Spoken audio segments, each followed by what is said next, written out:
Caríssimos irmãos e irmãs, é uma alegria começar o mês de agosto, o mês vocacional, com a celebração da memória de Santo Afonso de Ligório e com este evangelho, que é um evangelho próprio da memória de Santo Afonso, em que Nosso Senhor pede que peçamos.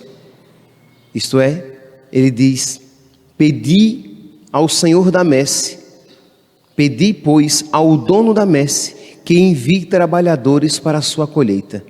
Aquilo que nós iremos, de uma maneira particular e especial, nesse mês de agosto, nós iremos fazer, já no primeiro dia, o Senhor nos ilumina. Pedi ao dono da messe que envie trabalhadores para a sua messe, trabalhadores para a sua vinha. Pois bem, então hoje gostaríamos de falar de um trabalhador da messe que foi generoso no seu serviço e foi fecundo no seu trabalho.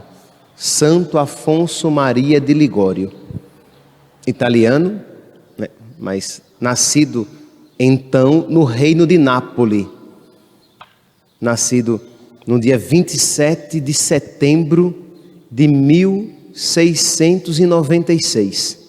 Sua família não era uma família rica, mas era uma família de posses. Era uma grande família, uma família respeitada então. E seu pai era militar e a sua mãe muito piedosa. Ele até mesmo depois, já como bispo, ele vai escrever e dizer que ele recebeu, que ele é o que é graças ao serviço, à dedicação dos seus pais. Sua mãe o iniciou na vida de oração. Um fato curioso, ele ainda é pequenino, um padre Francisco de Jerônimo, com fama de santidade, pegou aquele menino no colo e disse: esse menino vai viver mais de 90 anos. Isso, para a época, era uma longevidade longeva. Desculpe-me aqui o pleonasmo, porque um homem que chegava aos 60 já era considerado longevo na época, já que as condições sanitárias e de saúde não eram tão propícias a uma vida longa. Chegar aos 90, nossa. Então aquele padre com fama de santidade pega o menino e diz: ele viverá mais de 90 anos, será sacerdote e fará muitas coisas boas. Talvez isso ficou no coração da mãe, e a mãe então se dedicou a iniciar o filho na vida espiritual, ensinar ao menino desde pequeno a vida de oração, a amar a Deus e a fugir do pecado. Meus santos, só isso daqui já deveria ser um caminho de inspiração aos pais, aos familiares, aos pais, sejam pais físicos, sejam pais espirituais. Ensinar a amar a Deus, ensinar a amizade com Deus. Então, às vezes, um catequista, que é um pai e uma mãe espiritual, não tem essa noção. Isto é, ele pensa que na catequese ele tem que se responsabilizar, a finalidade dele é ensinar conteúdos, sem de maneira nenhuma desprezar os conteúdos. É claro que eles são importantes, mas o que deve prescindir a apreensão de conteúdos é a amizade com Deus, que não acontece sem a vida de oração, sem ter um caminho de oração com Deus. Então isso é válido, sem sombra de dúvidas, primeiramente para os pais, mas para todos nós, de termos esse zelo de levar as pessoas à vida de oração, de falar para as pessoas da necessidade da vida de oração e de até mesmo, às vezes, rezar com algumas pessoas, ensinando-as a vida de oração, para que depois elas, por si próprias, elas continuem. E que esta realidade esteja muito presente na nossa casa. Aqui, é claro que a vida de oração, ela precisa, a principal manifestação da vida de oração é você e Deus. Mas é muito importante que haja na família pequenos momentos de oração que nos lembrem a primazia de Deus, que nos lembrem a necessidade da vida espiritual, de modo que cada um aqui deve se perguntar: na minha casa, nós temos um momento que seja de oração? Repito, aquele momento não será nem de longe o principal, porque o principal é quando você se coloca em oração com Deus. Mas é importante que haja um momento de oração em família, porque isso também é um testemunho da importância e da primazia das coisas espirituais. Pois bem, então a mãe ensinou o filho a vida de oração, a amizade com Deus, a prática das virtudes, a inimizade com o pecado. O pai também, mas assim, ele dá uma relevância à mãe nessa atitude. E o pai foi zeloso e cuidou para que o filho desenvolvesse as suas potencialidades, isto é, o menino estudou línguas, ele como napolitano, no reino de Nápoles, falava o dialeto, mas teve que aprender o italiano, o francês, grego, latim, coisa que o ajudaria muito futuramente quando sacerdote. Literatura, pintura, música e direito. Com 14 anos, ele já tinha começado a formação e com 16 já estava formado, e foi por uma exceção, porque era conhecido pelas suas capacidades intelectuais. Houve uma exceção liberando que ele fizesse a prova, comprovando de que ele era capaz de exercer aquela profissão com 16 anos. Pode imaginar, o menino era um crânio, mas ele não era apenas um crânio, ele era um coração também. Por quê? Porque já era conhecido pelas suas virtudes. Era um rapaz de oração, conhecido pela sua retidão, pela sua pureza. Ele fazia parte dos jovens que participavam do oratório de São Filipe Neri, e ele, juntamente com outros jovens, visitava os hospitais, visitava os doentes, para falar de Cristo, para falar da Virgem Maria, de quem ele era muito devoto. Mas até então, a inclinação do seu coração era o quê? Era aquilo que o pai o indicava. Isto é, ele seria provavelmente um grande advogado, e já o era, porque, imagine, ele já em torno dos seus 25 anos, desde os 16, ele nunca havia perdido um caso. Então, competentíssimo. Então, ali exercendo a sua profissão, sendo um homem piedoso. Então, ele acreditava, e Deus deixou que ele acreditasse que o caminho dele era esse. Ele seria um advogado, um homem piedoso, um homem de oração, que iria se casar, formar uma família. Por que eu estou insistindo em dizer que ele achava que era isso e que Deus deixou que ele pensasse isso? É porque Deus tem os seus processos, Deus tem os seus tempos. A gente às vezes, e é próprio da nossa ansiedade e insegurança, a gente às vezes já quer saber de tudo que Deus quer para nós, e Deus vai nos revelando pouco a pouco, porque pouco a pouco Ele vai nos preparando para outras missões e outros chamados que Ele tem na nossa vida. Pois bem, Não obstante toda essa piedade, vocês vão se espantar agora, ele com 25 anos foi crismado. Nossa, padre, 25 anos, eram os costumes da época. Então, crismava-se tarde. Foi crismado com 25 anos, e aí, a partir daquele derramamento do Espírito Santo na alma daquele jovem advogado, né, daquele jovem homem piedoso, dedicado, homem de oração, de caridade, de vida intelectual. A partir daí Deus começou a mudar a vida de Santo Afonso. Vocês podem imaginar que o biógrafo dele, o primeiro biógrafo dele, Padre Bert, diz assim, que ele era tão elogiado nas ruas, elogiado pela sua piedade, elogiado pela sua caridade, elogiado pela sua retidão, elogiado pela sua eficácia, já que nunca havia perdido caso nenhum.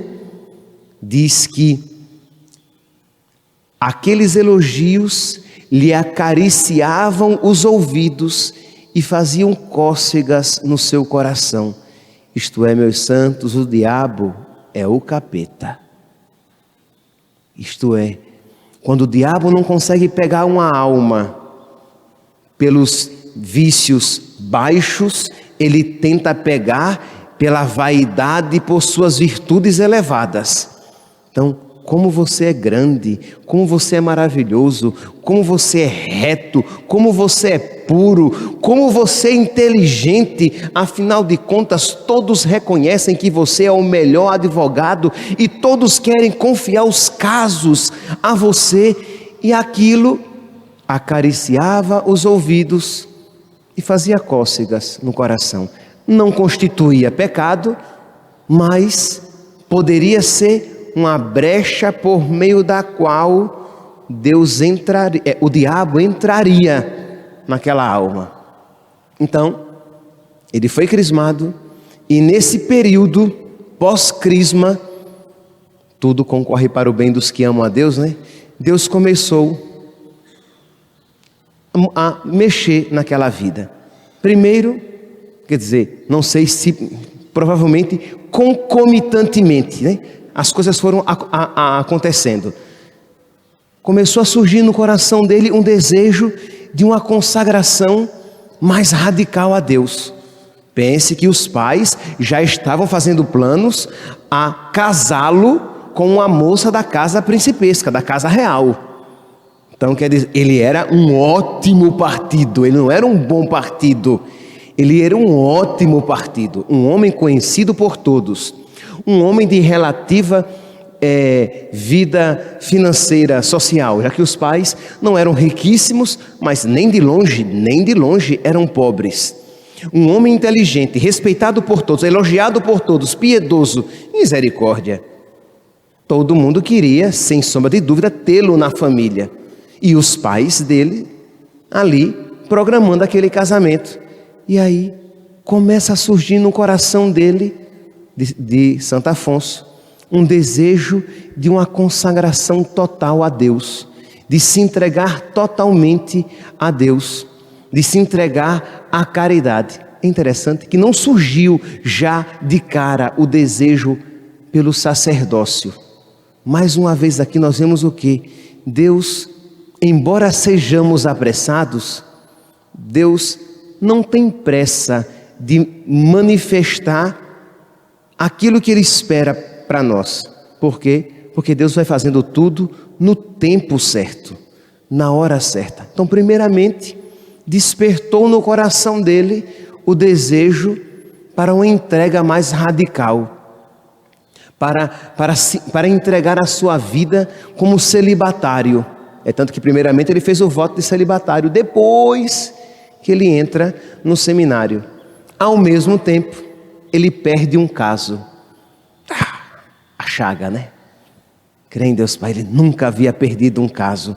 E aquilo fez com que caísse por terra toda a vã ilusão de que esse mundo pode oferecer. As glórias desse mundo são sempre fugazes, são sempre passageiras.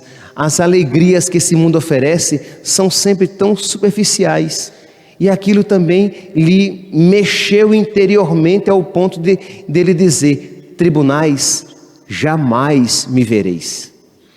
Ele iria, quer dizer, isso tudo ao mesmo tempo, entende, meu senhor? Não é que ele abandonou os tribunais porque ele havia perdido um caso. Não, mas aquele caso perdido, ao mesmo tempo o desejo de uma consagração total e radical a Deus no seu coração, tudo aquilo foi mexendo na sua alma com aquele desejo de se entregar a Deus, ao ponto de que quando ele disse aos seus pais de que ele queria se entregar totalmente a Deus e ser sacerdote, os pais, é claro, ficaram indignados, porque tinham outros planos para ele.